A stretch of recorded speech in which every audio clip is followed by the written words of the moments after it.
Accidents happen. There's confusion. What facts are important? Download my free iCrashed phone app to walk you through collecting the important information. I'm Wes Pittman, 784-9000. Florida Attorney General Pam Bondi has filed a petition asking a judge to allow the exhumation of dozens of suspected bodies at the former Dozier School for Boys in Marianna. The move comes in response to new claims of discovery of some shallow graves on the Dozier campus. As News Channel 7's Sandra Osborne tells us, Bondi says those families of those boys deserve a thorough investigation.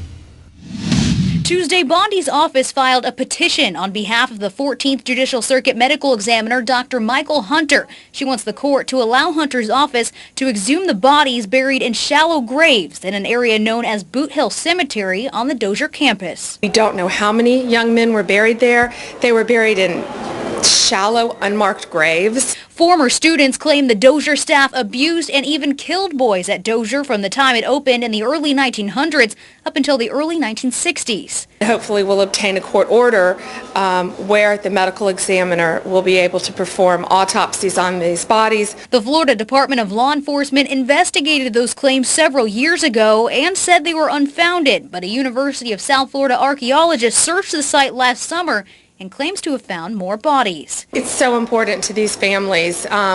We know that atrocities occurred at the Dozier School of Boys back in the early 1900s, and many of these families need closure, and it's only fair to them that they are able to hopefully identify their loved ones and get their remains. Depending on the outcome, Bondi says she doesn't expect anyone will be charged. Most of the workers there have passed away since then, as well as the severe decomposition of the bodies. We don't even believe the bodies were properly embalmed. Sandra Osborne, News Channel 7.